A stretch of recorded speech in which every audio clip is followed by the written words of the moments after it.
Okay, so brain. Le tête. The head. So now we'll briefly talk about what we talked a little bit last time. We're talking about the basic functioning of the nervous system a little bit again before we dive into all these structures. When it comes to the brain is a really complicated thing, as you've maybe noticed yourself. There's a lot going on in there with emotions and then having to go places, getting hungry and all kind of stuff. And we know a lot about it, I'm sure, but we don't know as much as we know, for example, of the heart. And so when it comes to the brain, we talk a lot about this structure is mostly sort of involved for that function, and this structure for that function. Oh, then this is called that. It's a little bit harder to get all the points connected in terms of this relates to this way, and that this way, and this is why that is. So some of the information seems a little erratic, but and a little just labely, what is what, but we'll try to make a story out of it that makes as much sense as possible. So the basic function again of the nervous system is that we have information going from a receptor in to the brain or spinal cord, and that's the sensory information, that's a sensory stimuli. We also call that the afferent. Afferent starts with an A, as in ascending starts with an A. That's how I remember that. And then in the CNS, in the brain and the spinal cord, the central nervous system, we integrate that information, and as a motor output, also known as efferent, with an E, and I look at that as exit, the central nervous system. That's how I remember that. And then the output goes back, so information goes in, and then information goes back out to an effector organ, is a muscle. Here it's a muscle, or it's another nerve, or it's a gland, and it has its effect on there. So basically the brain becomes the computer that makes decisions and figures out what we need to do about the input that we're getting. And the input receptors, the input sites, are either on the outside or also on the inside of the body. They check a whole bunch of stuff. They give us information about, oh, look at that, that's a person sitting there, so I can see. But also they tell us how much my calcium is in my blood. So done the same fundamental way.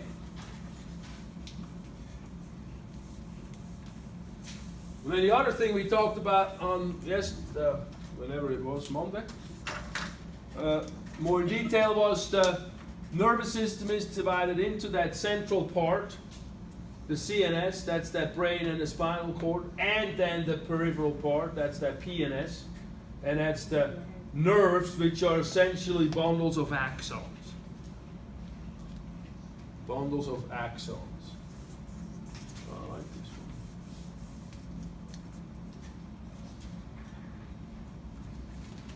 one. And then look, then I came up with this thing. I didn't make this, but I thought it was really cool. And it looks very scary. It's like big looking, at least to me. But so that's when I see this and I go like, oh no, but then I have to look at it and then it starts being really cool. Hello.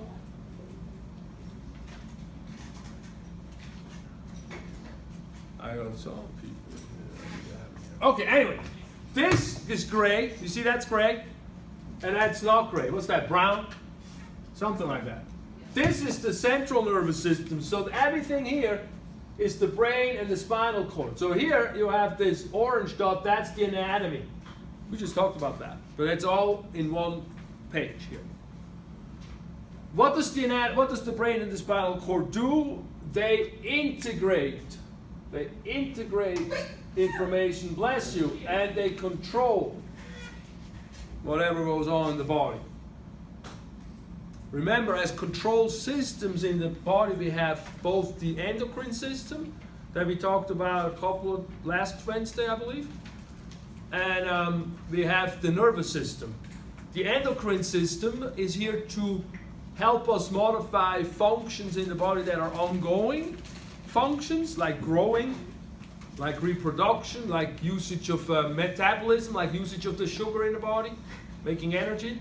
They're slow, they don't have to be reacted to real fast. And the nervous system is here to control functions that have to be quite fast, like you have to react when a swerving car comes at you, or stuff like that. And so, but also autonomic things like heart rate, you know, how fast does my heartbeat go, or how deep do I need to breathe, or that kind of stuff is also has to be happening quite fast. All right, so that's the central nervous system. That's integration and control. And then down here, this whole thing, everything else is peripheral nervous system, or PNS. And that's the spinal as well as the cranial nerves in terms of the anatomy. And what does that mean? That means when you, ooh, I don't have my spinal cord back. When you know, you look at the thing coming down out here, the spinal cord is out here, there's a spinal cord coming out. This is a brain. These things that come out on the side here, they become nerves that then go out through the spine on the back, the backbone, the spine, and go into the body. Some go to the front and some go to the back and to the limbs. Then they go to all the organs from there. And so spinal nerves are those nerves that come out below here and go to all the body, all in the body. And the cranial nerves are the ones that come out of the head. They actually come out, when you look at the brainstem, these things here, these are cranial nerves. These things here coming out on the side, these are cranial nerves. Right here on the side, these are cranial nerves. So if they come out in the head or in the brain, we call them cranial nerves. If they come out below the brain, out of the spinal cord, we call them spinal nerves. And those create the communication cables. Information in, from the effectors in, as in sensory, and then we integrate it, and then we go information back out, and that's in motor. And that's exactly what we have here. We have motor on one side, that's motor right here, and then we have sensory on the other side, and that's sensory right here. We'll do the sensory first. It's only one little thing. Sensory is made of what they call your somatic, more terms, and visceral sensory nerve fibers. When you see the term somatic, you're thinking muscles and bones stuff. The body. Soma means body. Soma means body. It's not that muscle relaxer pill. But that means the stuff we can basically see when it's under the skin. And that's muscle and bones stuff. So that's somatic. Visceral, the visceral, that means gut. So visceral, that's more the gut. That's more, well, or the internal. It's not gut. It means internal organs. So it's all the stuff from the lungs and the heart and all that is the visceral. So there's receptors picking up stuff from the soma and some from the visceral. So that's, or receptors then transduce it, and nerve fibers carry that information then up into the brain. So that's the sensory side. Sensory or afferent. And then the motor side is right here. And then all of that is motor side. So when we look at the motor side, now I can take out the red hat. We look at, the motor side, we have one side here that's somatic and the other one is autonomic. So the somatic, again, refers to muscle and bones, and that is a voluntary, that's the anatomy part, is a voluntary system. And what does voluntary mean? That means you can think about moving that muscle to move that muscle and walk. That means voluntary. Involuntary means you have no clue about it. You're not thinking about it. Your heart just starts pumping faster at some point, or your lungs breathe deeper. That's involuntary. So the somatic nervous system portion of the motor, that's still motor. Both of those are motor. So that means information going from the brain. That means information like, oh, it's dark in here, I can't see. Oh, well, we gotta walk over there and turn on the light switch. And then that's going to the walking part. So the walking part is voluntary. So that impulses go to skeletal muscle. So voluntary in the output department, you think of skeletal muscle. The bones don't move.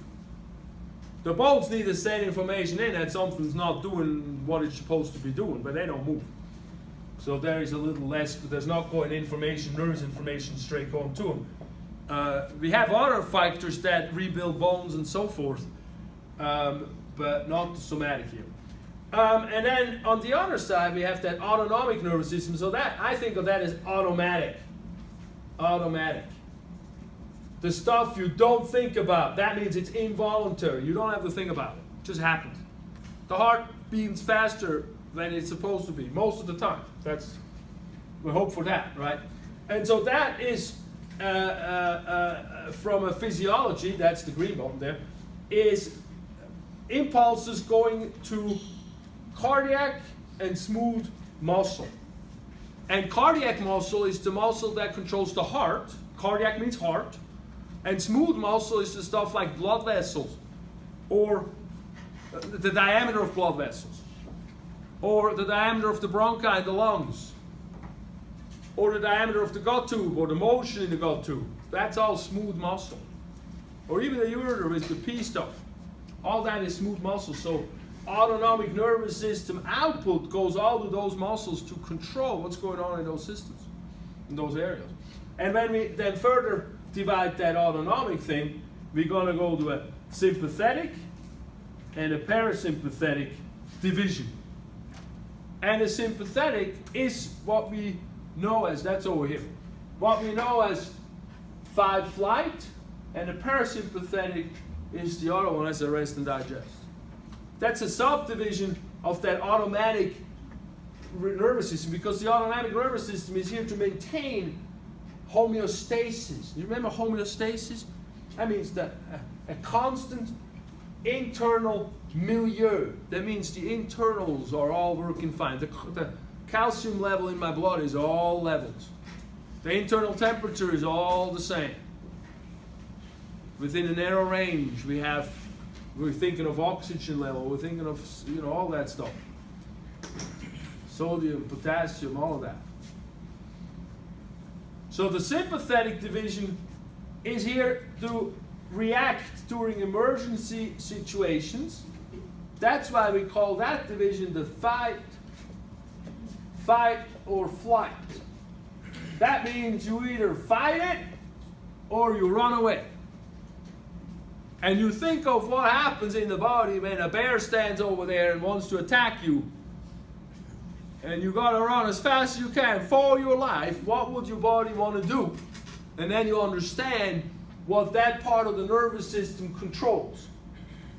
And that's basically like your pupils get big so you can see everything. Your head sticks out so you can see like it's a tower, a watchtower.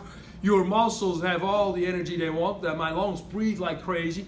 My heart pumps like crazy, as strong and as fast as it can, so the oxygen goes to the runners, and then I'm going to be on the dash. There is no blood going to my gut. Why the heck would that matter at this point? That's the thinking. And when you think that through that way, then later on, when you have to understand what does the sympathetic nervous system control, then you kind of get an idea what it controls and what kind of situation it prepares the body for. When you take it very extreme. So, a lion in the back or a bear in the back, that's extreme that you have to run away from. I guess I just watched the movie with a bear in there or something. And then the parasympathetic is the other one. They call that rest and digest. Rest and digest. And that's like turkey dinner time, when everybody falls asleep. So that's like, what does your body need to do when you need to digest food? Or where you want to get yourself in some ways when you meditate. You want to, it's about a little bit about calming. I mean, mindful meditation is more about, as one master said, if I do meditate, well, that way I smell the flowers along the way and I don't miss them when I walk down the street. That's mindfulness. So, it doesn't mean you have to be holy. It has nothing to do in that respect with that. It's just, but that's the stuff we try to enhance more when we try to calm down, because the sympathetic in the extreme is when the lion's in the corner. In the less extremes, when you're driving down the freeway, or when you're in the office responding to email that bug you, or blah blah blah, whatever's going on. So we live in a very, or when you need to worry about getting the likes on a Facebook page, or I don't know, that kind of stuff. Even that self-inflicted type, but you know, who knows? Maybe we just now think of it, but it's not anymore.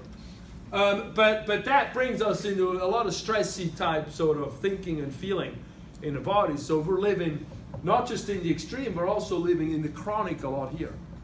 And that accounts for a lot of diseases that we call psychosomatic diseases that we're going to be looking at a little bit, just at the connection when we get further into the brain. So that's kind of interesting, but that's sort of the elaborate end of this slide. So it's a good overview for you to keep.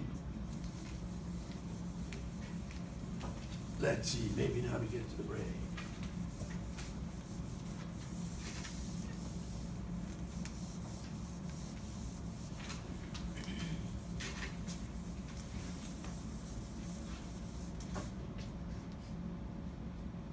Almost. Well, when we look at the brain as well as the spine, and we will get some in the lab, we'll get some in the, over there to real ones. It's very soft material, so it's like jello type material, and so it's very, very delicate, and it needs to be very well protected. That's why we got a skull. You got to get to a heck of thick a lot of bone before you can squish that brain. Then that's good that way. And then we got the spine in the spinal cord, and underneath that bony wall we have three membranes that protect the cord and the spine further. It's a very interesting system. We'll have a bunch of talking about it. On the outer side, we have a dura mater, then that's followed by an arachnoid mater, and deep inside we have a pia mater. And mater is just means, you know, material, matter. Skin, we can kind of think of it. It's a layer that goes all the way around the whole brain and then down through the spinal cord, and it encloses it in a bag, sort of like it sort of goes, it closes down at the bottom. And the dura mater is the thick outer. Dura means durable, strong, tough, thick, and that is a fibrous tissue that is the outside sort of skin that we would see if we open his skull up, or if we get the spinal cord out. And so that's the dura mater. That's very thick. Underneath that we have, and that's like this here, this outer here, on this one. And then underneath that we have a arachnoid mater, and that's means a little deeper. And arachnoid means spidery. And if you look at this, it's an interesting structure. It has these septa going down.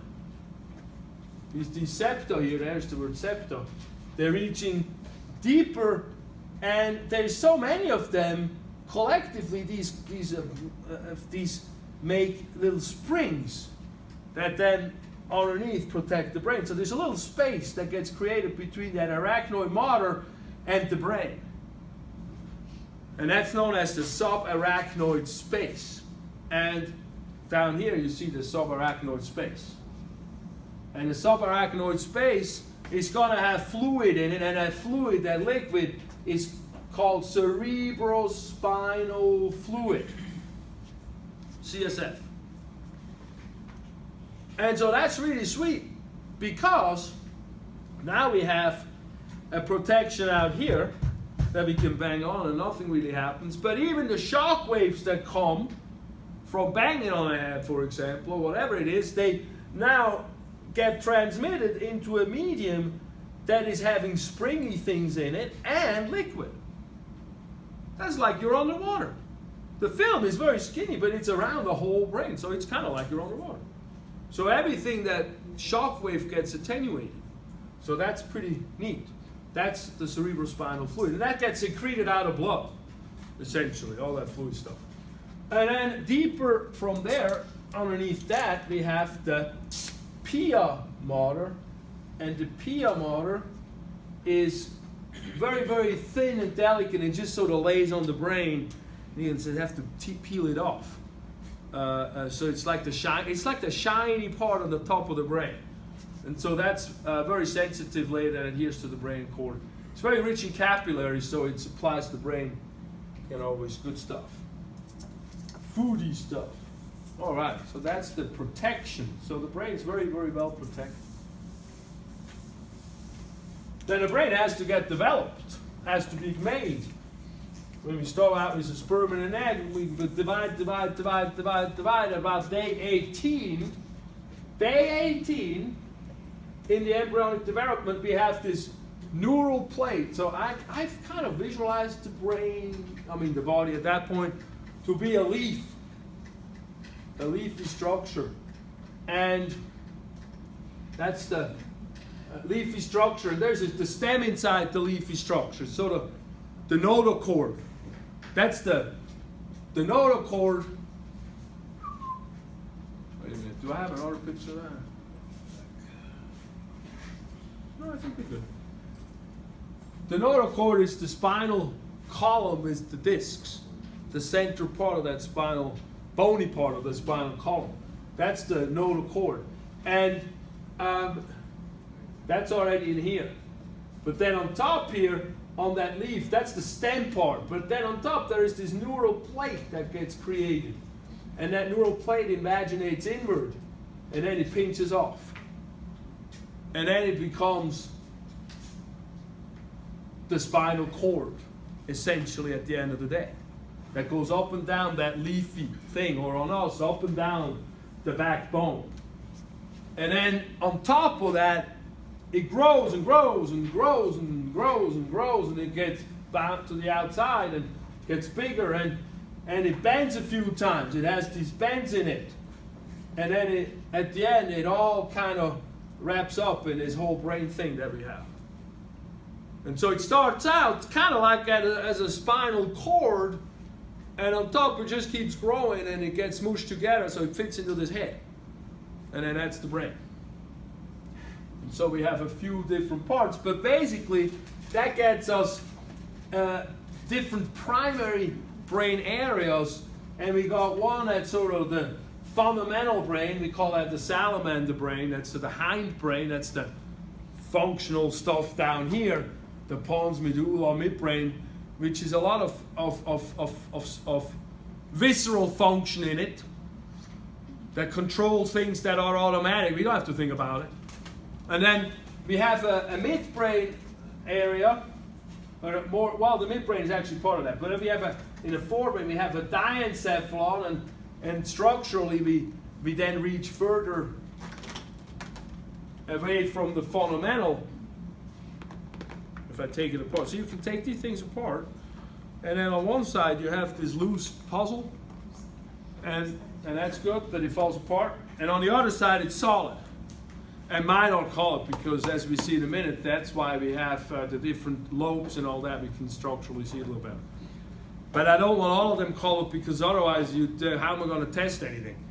And so the hindbrain, midbrain area, will functionally put that together, is right in here, that brain stem, we call it, this part here.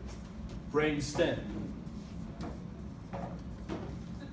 So that's all like old stuff, like salamander brain. They call it the salamander brain. It's like, yeah, your breathing, your heart rate, all that thing we just all kind of need to function in this oxygen-laden environment that we need live in.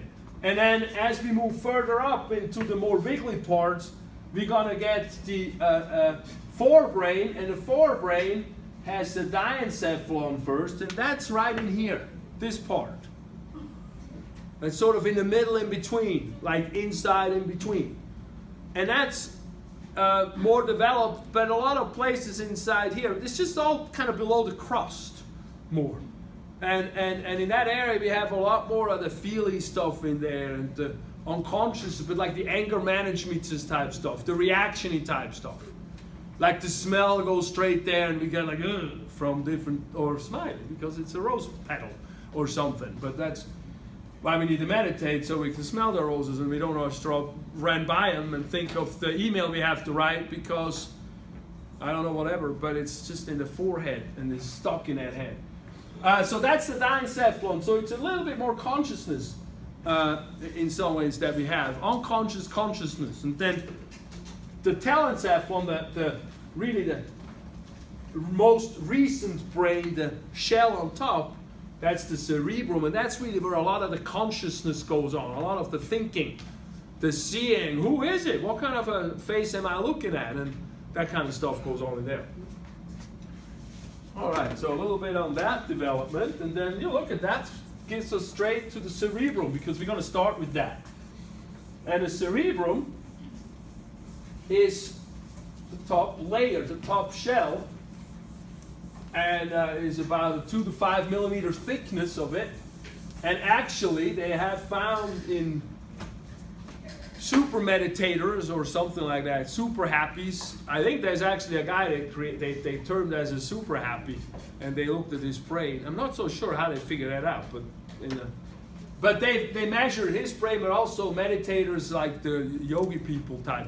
And their gray matter, their top layer, that see is a little dark here, that's called the gray matter. That layer is thicker a little bit in them than in us regular anxiety-laden normals, or something like that. Anyway, it's hard to sit there and do nothing and just with the head. But that area are decision-making processes or impulse-initiating areas.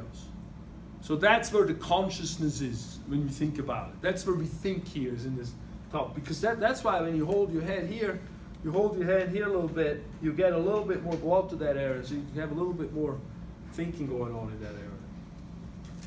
And then when it gets down below further, it gets a little lighter, and that's a little wider, and we call that the white matter. And that's basically pathways that conduct impulses up and down, into the side, from side to side, and so forth. There's actually one place where the impulses go over from side to side, that's right here. Otherwise, this structure here is one side and the other side, so it's two hemispheres. So I was like, I'm not that good at math because I am a right brain or something, or left brain is logical, they say. But so we got to be a little careful about all of that. But we'll get to that slide. I have a slide on that. But white matter is basically myelinated nerve fibers. The myelin is the fat layer around that nerve axon. That's why it's white. It's the fatty part. So the fatty part makes it appear a little whiter. When you take a brain out, it's just gray and a little less gray. But it has a difference. You can see the difference. And then on the inside, we have areas like here a little bit, but you can see them here. They're actually marked different colors. And those are, the inside white matter, they are nuclei. So they are basically cell bodies, which is what the gray matter essentially is cell bodies. Oh yeah, I failed to say that. Yeah, it's cell bodies. So the cell bodies are here and the fibers are here. And inside the white part, the fibers part, we can have cell body clusters, and they do different things. Like for example, up here you say, I'm going to walk over there to turn on the light switch. And then you start walking. The impulse goes down to my muscles, so I'm going to be able to walk and do that. Down deeper, I have nuclei in here that help me make patterns. So the walking pattern is stored in there. So I'm going to walk rhythmically. So I don't always have to think about every step. Like you see that a lot when you learn how to play a music or even riding a bike or a car. First it's like, and now you're doing everything. And it's because in some of those nuclei we have stored learned motion patterns. That's why it doesn't mean practice makes perfect. Practice makes permanent. It's because you can learn something wrong and then you got to unlearn it again. But that's, still we want to practice. But some of that, for example, is what we see in here. Because the impulse comes down and then it has to be altered in here. So it makes logical sense that something anatomically will be somewhere there. That's a whole, and we call those areas, those clusters of cell bodies inside the white matter, we call them gray nuclei. So they're nuclei, they're not matter. Okay, they're nuclei, gray nuclei. If we want to take that thought a little bit further, we also have nuclei, cell bodies that are not in the central nervous system. And so the word nuclei refers to cell bodies in the central nervous system. And then when we go outside, we go to the PNS, the peripheral nervous system, those nerves out here. We also have clusters of cell bodies. They're usually bunched together and then, in a little shell, so they're protected. And so we call them something else. We call them ganglia. Ganglia. We see a lot of them in the autonomic nervous system, that automatic nervous system. We see a lot of them there, and I'll tell you why when we get there in a little bit. All right. We'll talk about that ganglia thing again if you didn't pick that up yet. Oh, look, here's that white matter stuff. So those are these fibers. These fibers. Of course, I like this picture, but it's not as visible. Oops. I like this picture a lot. But then this is where it kind of shows us how it works. So we're going to have fibers that are within one hemisphere. We call them, what do we call them? The association fibers. Oh, look, I got the right color. And then we got fibers, so those go from cell body to another cell body, to talk to the other cell bodies within the same side of the head, or the brain. And then we got other ones, and they go from one side to the other side. We call them commissural fibers. And we can remember that because the part in the brain that gets these fibers from the one hemisphere to the other hemisphere is known as the corpus callosum. We got to learn that again. So they're going to go from side to side, that at one place. And one of the things that's interesting, that seems to be somewhat controversial, but it's always a fun one, and we don't know if it's really that controversial, is the fact that every woman knows that you cannot tell a guy too many things to do and he's going to fall apart. And every guy goes like, how I can it? No, they don't. They just are baffled. They don't say anything. They just don't understand why it's so like that. But from the guy's side, the good thing is we have a very shriveled up corpus callosum, and we don't have as many fibers going from side to side, so we cannot think of too many things at the same time. And so it's not our fault. From the woman's side, it's not even understanding that, yeah, you are superior, I guess. But that's in here, and that's a very common joke. And if you look it up on Wikipedia and other places, it's like, maybe it's not as clean as we think. But maybe we'll have to talk about female brain, male brain at that point. So we don't know. Maybe that's not just based on the sexes. That's where we get into the gender discussion. So, or part of where we get into that. How do we feel? So that's the commissural fibers. Now you understand that forever because it only goes for the corpus callosum. And the guys don't have one. And those are the other ones. And then the third one are fibers that go up and down from the brain through the up and down, well, they call that here, through the internal capsule. I think we have a slide on that. But basically from the cord up to the brain. Those are known as the projection fibers. All right, so those are our main three fiber types. And here, now you see the different colors too. What that means. All right. Oh, look, here is that mirroring thing. So the cerebrum is the highest integration center, the CNS, and it's the seat of consciousness. So we think, we can know what we're thinking about there. That's really what that means. It has two sides, two hemispheres, and they're separated by a long, deep groove, which is the groove that you put the two brains apart. And that groove is known as the longitudinal fissure. And then those two hemispheres are basically doing similar tasks, but they are generally mirrored bilaterally, but dominated by different cognitive functions. So we have a broad base. We can say we have a left logical brain and the right creative brain, but we have to be very careful how we treat those tendencies, because you can't just say, oh, I'm no good at math. It's more like, we have learned, I thought I have a different slide that I created somewhere, because we have learned a little bit more about one side is more organizationally understanding tasks and putting them in order or so, and the other side is more like looking at the big picture and thinking like, oh look, we could get a new house or so, and then the other side like all the tasks of what that means, that kind of thinking, you know, logical, creative. So I think it's more like integrating each other versus being one or the other. But the other thing that's interesting is each hemisphere controls the opposite side of the body. So fibers going up or down, for the most part, cross over. They cross over. So the right side of the body is in control of the left side. For the most part, motor and sensory.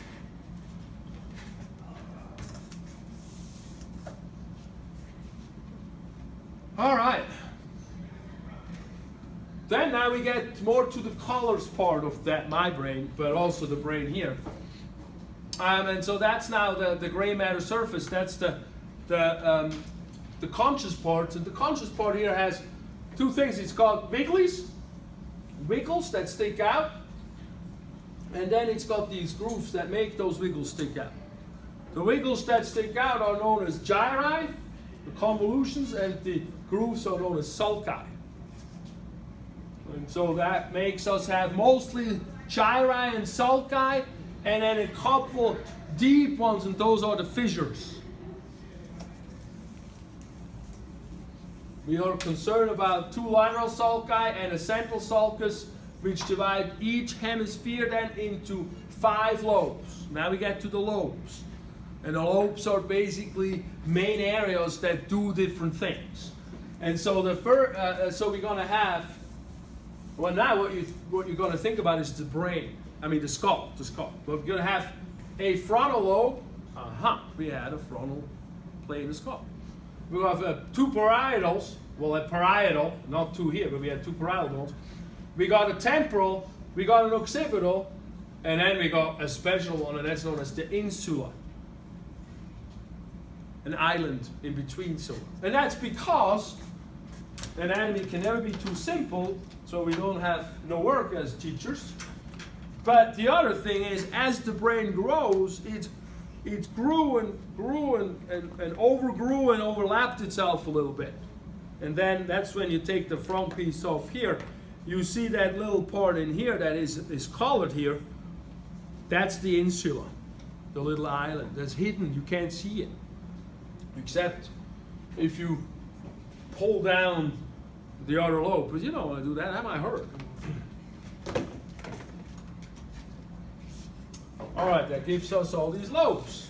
And so let's go through those lobes. Generally speaking, the frontal lobe deals with motor commands, working memory, and judgment, as well as problem solving. You're thinking of a math problem, that's happening in the front.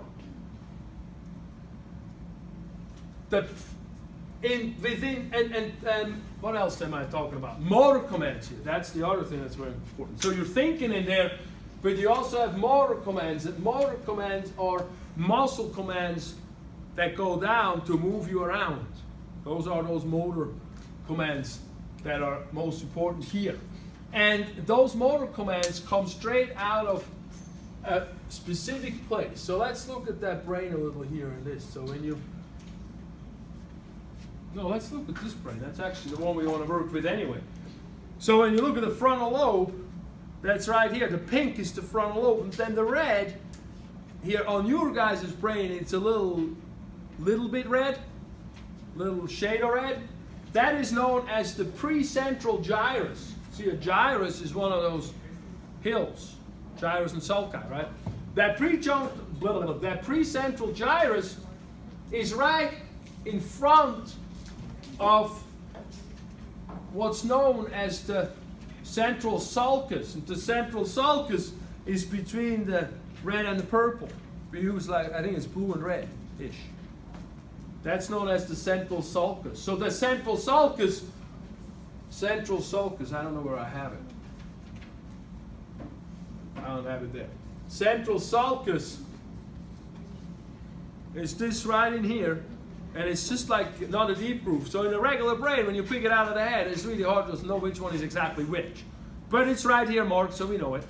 And so that is then the precentral gyrus is in front, pre means in front, the central sulcus. Okay, so that's the precentral gyrus where it is.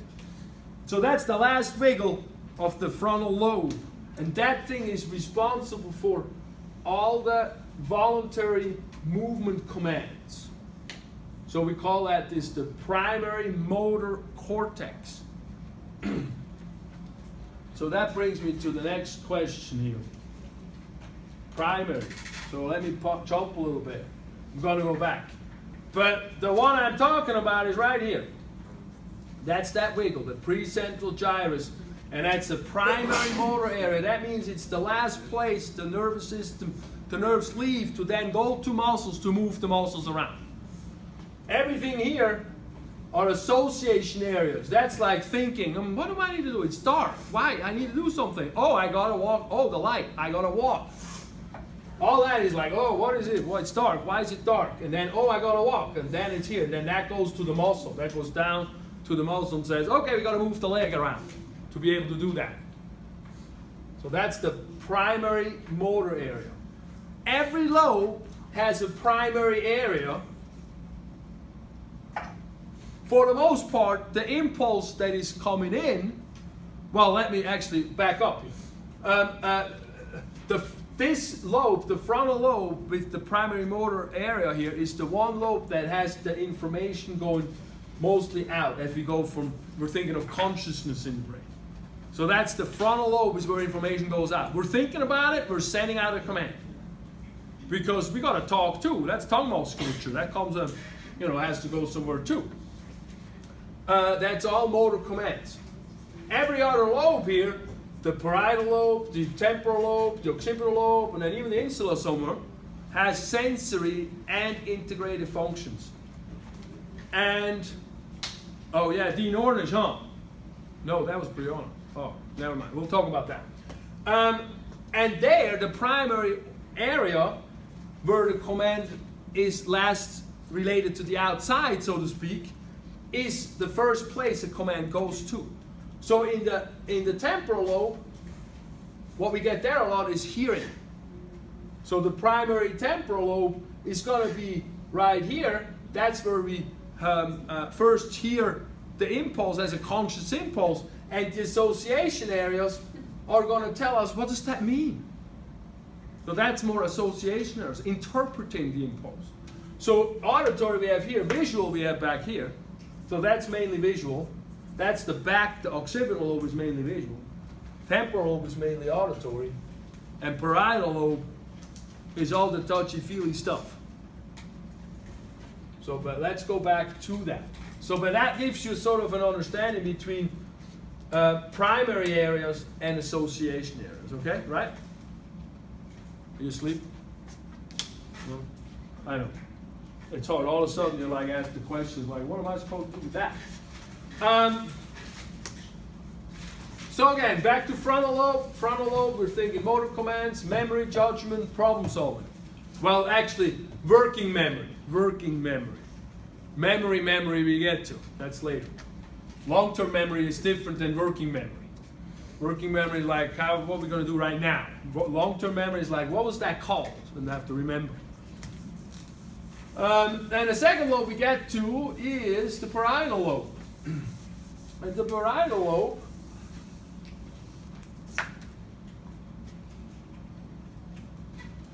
Broca's area. Broca's area is part of the frontal lobe.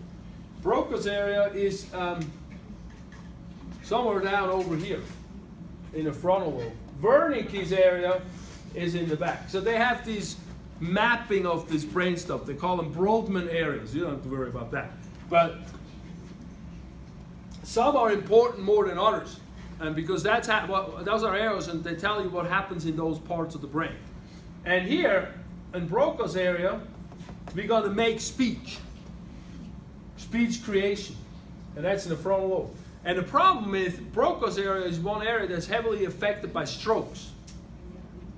So often when stroke victims, they cannot make speech. They can hear, they can understand, because understanding is Wernicke's area, and that's my segue to the parietal lobe, because that is on the parietal lobe, on the side. And so Wernicke area is understanding written and spoken language.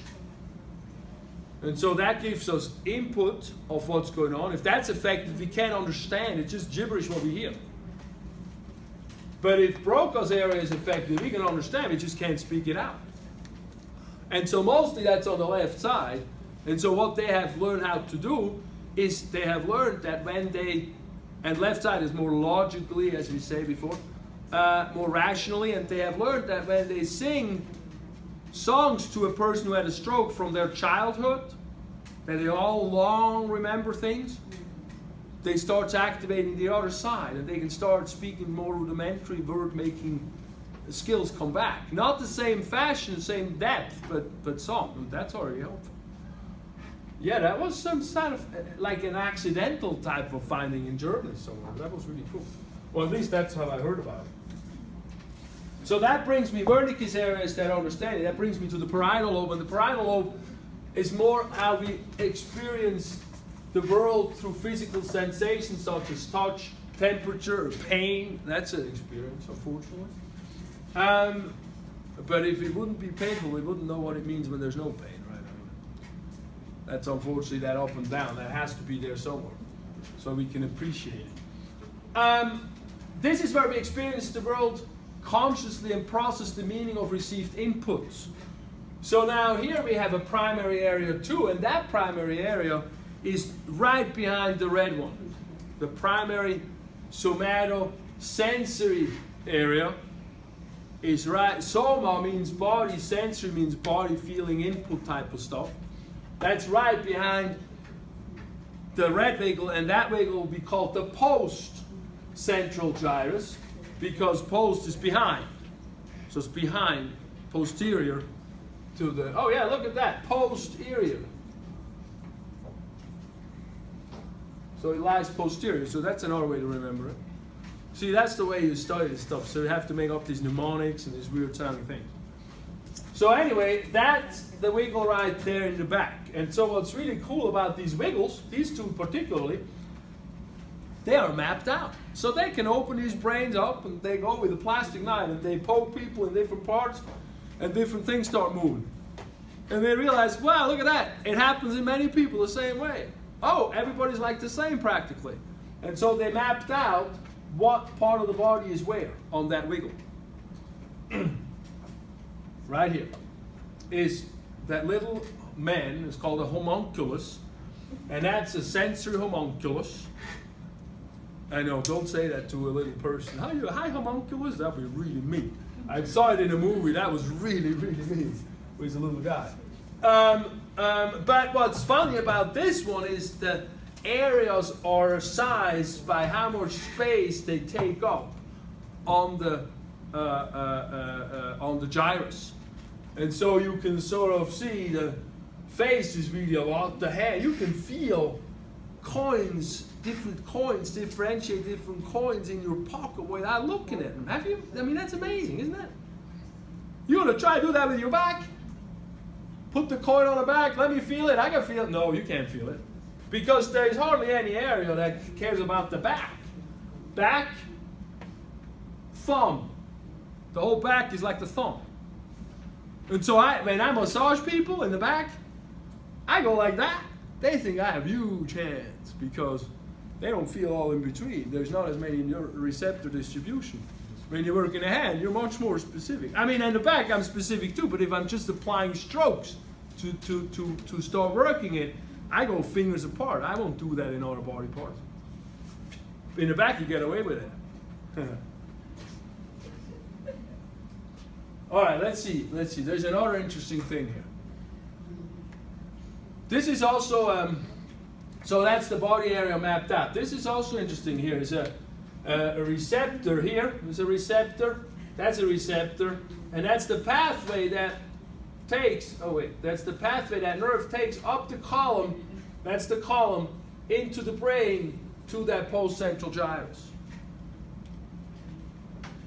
And actually, what we have done, these dots here, these round parts, is where the nerve goes from one nerve to the other. So we have one nerve here, brings it into the spinal cord, Then we got another nerve. Somewhere we have a crossing. Most of those things cross over, right? I said.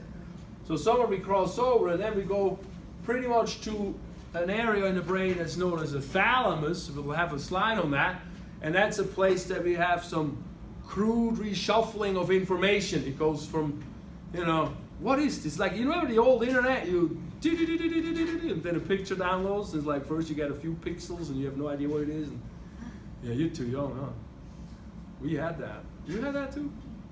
Bad reception. It just slowly comes in and you sort of all of a sudden you start recognizing it. That's kind of what happens in that part of the brain. And then from there, an X nerve sends the signal exactly to where we need it to be sent. So there's like input info is 3 nerves that does the input from here to here. All right, 3 different nerves. We're going to compare that because the output is 2 different nerves, not 3. But I'm getting all chatty about this, huh? Look, but we did this slide already. Yeah. Oh, it's not that late. I can talk a little bit more. Because look, then we have the insula. And the insula is where we have vestibular cortex. So vestibular is balancey stuff. Conscious awareness of balance. That's the vestibular system. That's in the ear stuff. So ear and vestibular system is we're going to learn that together. That's sort of within one system. That's a really cool system. You know how you figure out if you balance, if you go sideways or not? It's because inside the skull, remember the petrous portion in the skull? That sort of looks into the sella turcica. Inside there's bone, and out, carved into that bone, are little channels that one goes around this way, one goes around this way, and one goes around all different 3 directions. And this way, forward. And inside there you got liquid, fluid, water type stuff. And when you move, your head moves, but the water moves a little slower. It's not as fast moving. Like if you think you can visualize that, right? And on the bottom of these things you got hair sticking out. And so when you move, the hairs bend a little bit because the water stays behind. And that bending translates into a nerve impulse that you feel like, oh, my head is sideways. Isn't that crazy? To me, that's totally crazy. I don't know, you guys probably think it's normal. But it's a hair bending that tells me it's the same as the hearing. The sound waves, we're going to make a hair bend at a specific part, and then the brain knows, that was a C. And then my brain says, like, that was a G, but it was a C, so everything is off. But that's then inside the brain as interpretation goes. That's a different story. So in the insula, inside here, in here, we have that conscious awareness of balance, and it is also involved in self-awareness and plays a function, a role in multiple functions linked to emotions. So that's good to know. When you are really self-aware, you know your insula is functioning. It's not dead yet. And then, we're still embarrassed about it, but there is the emotional connection. So when it comes to that, it's really hard, of course, to really understand how everything works. And the brain is just complicated that way. But we're definitely learning more and more about these kind of things. For now, we just kind of know it as where that thing is located. Because then you have a whole other situation in the brain, and I read that book a long time ago. Michael Talbot, the Holographic Universe. And they have studies where they take, they take rats and they cut their brains up and out, and they show them a pathway, and they take they essentially take on different rats, they take all the different parts of the brain out. So you would think where the location is to find a pathway is in one place in the brain located, but obviously it's in multiple places because one of the rats would have failed. But since all the rats didn't fail and all the brain parts were ultimately taken out, it seems to be mirrored in different parts of the brain where different things are located. And so we don't really know necessarily that all of that is really static. Some of that stuff is not that static. We have an example of a woman who got, she had vertigo. Have you know vertigo? That's like, you don't want to have vertigo, man. That's like you're spinning around and it's still spinning around. It ain't going away spinning around. That's not good. And so that's really hard for those people who like dance or so. I mean, they really have very high suicidal rates too. I mean, that's really tragic. So they did this device, and this lady, they gave her a gum that had like electrical things in it, and it was tied together, I think, with a circle around the head that had a magnetic thing sort of in. And when she was moving her head over to one side, instead of the middle ear picking that stuff up and translating it, her gum in the head gave her prickly feeling like you're drinking champagne. And then on the other side, I guess it was, I don't know, white wine or something, not champagne. It wasn't prickly.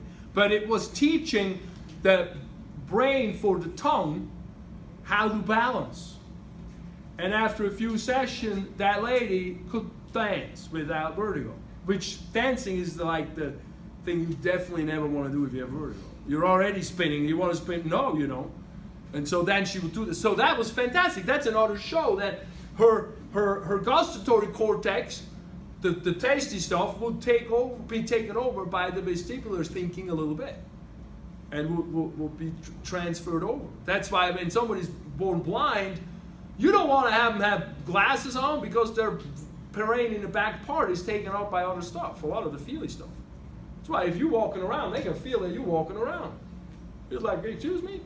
You know, we think it's some crazy thing, but there's a lot. The brain is very, very mobile. It can do a lot of things, and that's what I tried to say briefly last time about neuroplasticity, how functions can be, how it's about the pathways, but also some of the brain functions can be altered. We just don't really know where we are at with everything. A lot of that is, figure-outable. All right. Where the heck did I put? Oh, look here. Parietal lobe also houses the gustatory cortex. That's where I had it. I talked about this, but not this. So the gustatory is taste. You want to know that word. And then the visual is in the occipital lobe in the back. And then the acoustic cortex is the hearing. That's right behind the ear. That's the temporal lobe. That's the easy one to remember. The ear I remember easy. That's where I hear anyway. The thing I think is a movie theater. I see from my eyes and it projects to the back. That's how I visualize why that would be there. It kind of seems a little odd, but that's why God probably made it that way. Okay, with that, I think we can probably be in a good place where we stop.